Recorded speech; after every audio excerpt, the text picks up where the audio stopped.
Welcome to Soma's kitchen. আজ আমি একটা রেসিপি নিয়ে এসেছি, সেটা হলো পনিরের তরকারি। তার জন্য যে যে ইনগ্রিডিয়েন্টসগুলো দরকার সেগুলো হলো, প্রথমে আমি নিয়ে নিয়েছি পনির। তারপরে এখানে একটা মশলা করব, তার জন্য কাজু, চারমগজ, পোস্ত, লঙ্কা, আর এখানে ফোড়নের জন্য নিয়েছি দুটো তেজপাতা, গোটা গরম মশলা, দুটো শুকনো লঙ্কা আর গোটা জিরে। আর এখানে মশলার মধ্যে লাগছে যে জিরে গুঁড়ো, হলুদ গুঁড়ো, কাশ্মীরি রেড চিলি পাউডার আর সর্ষের তেল। প্রথমে আমি এই মশলাগুলোকে মিক্সার গ্রাইন্ডারে পেস্ট করে নেব। এখানে আমি নুন আর চিনি নিয়ে নিয়েছি। কড়াই গরম হয়ে গেছে, এরপর আমি এর মধ্যে সর্ষের তেল দিয়ে দেবো। তেল গরম হয়ে গেছে, এরপর এর মধ্যে আমি অল্প লবণ দিয়ে দেবো। এরপরে এই পনিরগুলোকে আমি ভেজে নেব।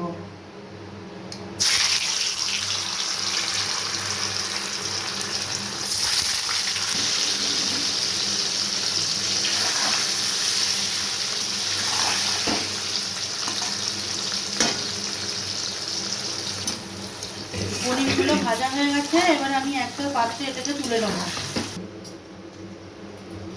এটাকে এবার আমি একটু কুসুম গরম জলে ভিজতে দেবো।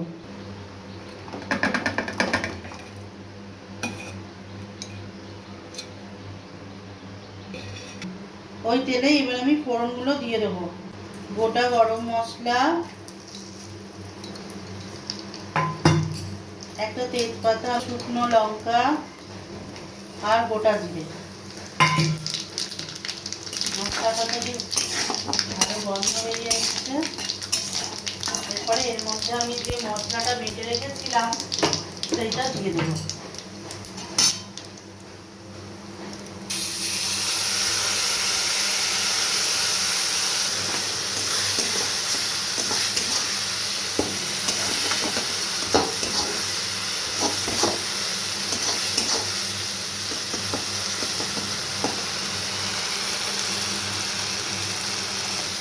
মশলাটাকে আমি তেল ছাড়া অবধি কষতে থাকবো। এর মধ্যে আমি দিয়ে দেবো লবণ স্বাদ মতো।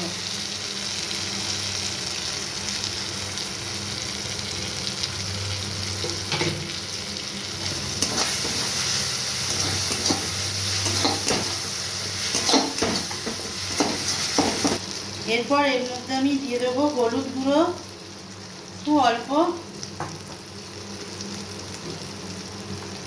জিরে গুঁড়ো, কাশ্মীরি রেড চিলি পাউডার,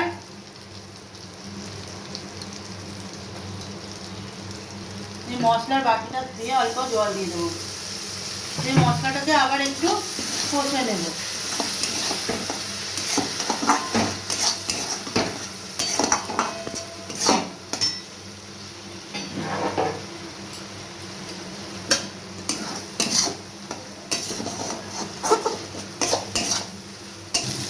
এরপর এর মধ্যে স্বাদ মতো চিনি দিয়ে দেবো।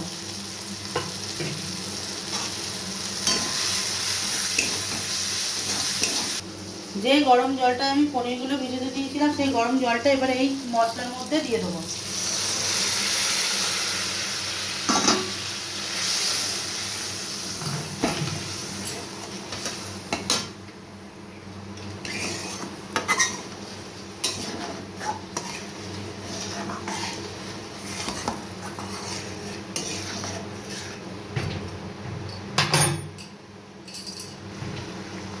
ঝোল ফুটে উঠেছে, এবার পনিরগুলো দিয়ে দেবো।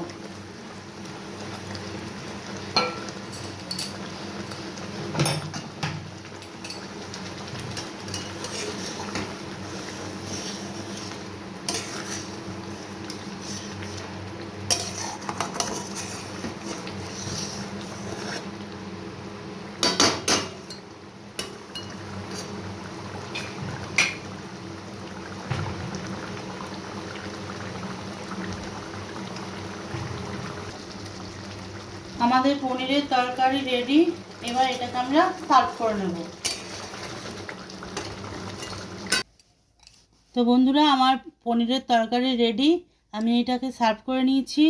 আমার এই রেসিপি যদি আপনাদের পছন্দ হয়ে থাকে তো অবশ্যই লাইক, শেয়ার, কমেন্ট করবেন এবং আমার চ্যানেলটিকে সাবস্ক্রাইব করবেন। আজ এই পর্যন্ত। টাটা।